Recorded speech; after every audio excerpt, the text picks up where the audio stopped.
السلام علیکم ورحمۃ اللہ وبرکاتہ۔ آج کے سبق میں ہم سورۃ الکوثر تجوید کے ساتھ پڑھنا سیکھیں گے۔ آئیے اپنے سبق کا آغاز کرتے ہیں تعوذ اور تسمیہ کی تلاوت سے۔ اعوذ باللہ من الشیطان الرجیم، بسم اللہ الرحمن الرحیم۔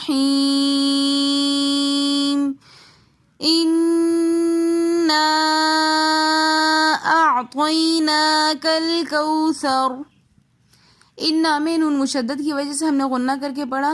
اِنَّا نا میں آگے پھر مد منفصل ہو رہی ہے۔ مد منفصل کی کم سے کم مقدار 3 الف ہے، لیکن 5 سے 6 الف کی مقدار اس کو کھینچ کر پڑھنا چاہیے، اس لیے ہم نے اِنَّا کو کھینچ کر پڑھا۔ اعطینا میں یا ساکن ہے اور اس سے پہلے زبر ہے تو ایسی یا لین بن جاتی ہے۔ یا لین کو نہایت ہی نرمی کے ساتھ اور جلدی سے پڑھتے ہیں۔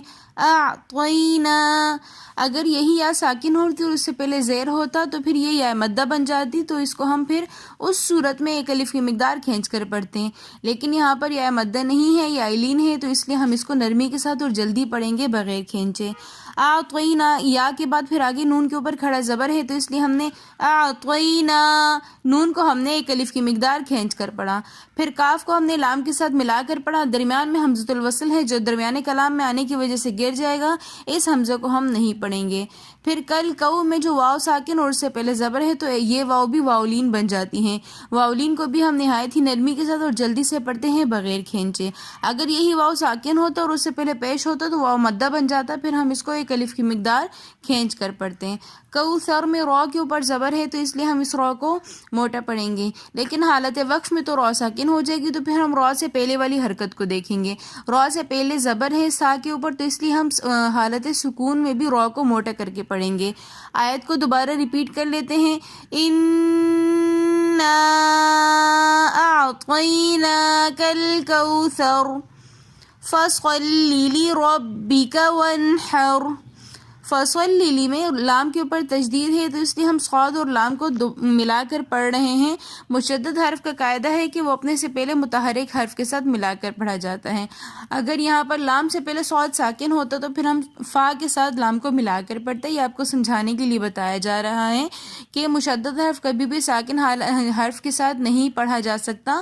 مشدد حرف کو ہمیشہ متحرک حرف کے ساتھ ملا کر پڑھتے ہیں، اس لیے ہم نے پڑھا فَصَلِّ۔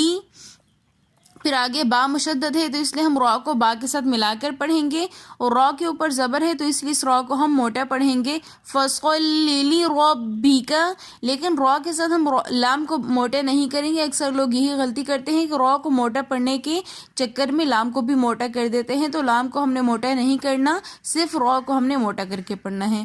وَانْحَرْ میں رو ساکن ہے تو اس سے پہلے والے حرف پہ زبر ہے تو اس لیے اس رو کو بھی ہم موٹا پڑھیں گے۔ آیت کو دوبارہ ریپیٹ کر لیتے ہیں۔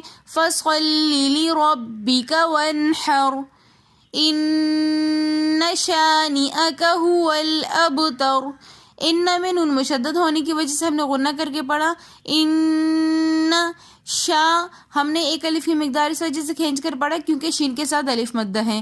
الف خالی ہو اور اس سے پہلے زبر ہو تو ایسا الف الف مدہ کہلایا جاتا ہے، اس الف کو ہم 1 الف کی مقدار پھر کھینچ کر پڑھتے ہیں۔ ان شانئک هو الابتر میں ہم واو کو لام کے ساتھ ملا کر پڑھیں گے۔ درمیان میں حمزۃ الوصل ہے جو درمیانی کلام میں آنے کی وجہ سے گر جاتا ہے اور نہیں پڑھا جاتا۔ ابتر میں با حرف قلقلہ میں سے ورڈ کے درمیان میں ساکن حالت میں آ رہا ہے تو اس لیے ہم با کے اوپر قلقلہ کریں گے۔ اب قلقلہ کہتے ہیں کسی بھی آواز کو دوبارہ پلٹا کر واپس لانے کو، تو یہاں پر ہم پڑھتے ہیں اب، یعنی ہم نے با کی آواز کو دوبارہ پلٹا کر واپس لے کر آئے ہیں۔ اب تا آگے حالت وقف میں رو ساکن ہو جائے گی تو ہم پھر رو سے پہلے والی حرف کی حرکت کی دیکھیں گے۔ یہاں پر رو کو ہم وقف کی حالت میں پڑھتے ہیں اب تو، یعنی رو کے اوپر کوئی بھی حرکت نہیں رہی، لیکن رو سے پہلے تا ہے تو تا کے اوپر زبر ہے، اس لیے اس رو کو ہم موٹا کر کے پڑھیں گے۔ اگر یہاں پر تا کے اوپر نیچے زیر ہوتی تو پھر حالت وقف میں ہم اس رو کو باریک کر کے پڑھتے، لیکن تا کے اوپر زبر ہے تو اس لیے اس رو کو ہم موٹا کر کے پڑھیں گے۔ اگر آپ کو ہماری آج کی ویڈیو پسند آئی ہو تو ویڈیو کو لائک، کمنٹ، شیئر اور سبسکرائب ضرور کیجیے گا۔ ملتے ہیں نیکسٹ ویڈیو میں، تب تک کے لیے اللہ حافظ۔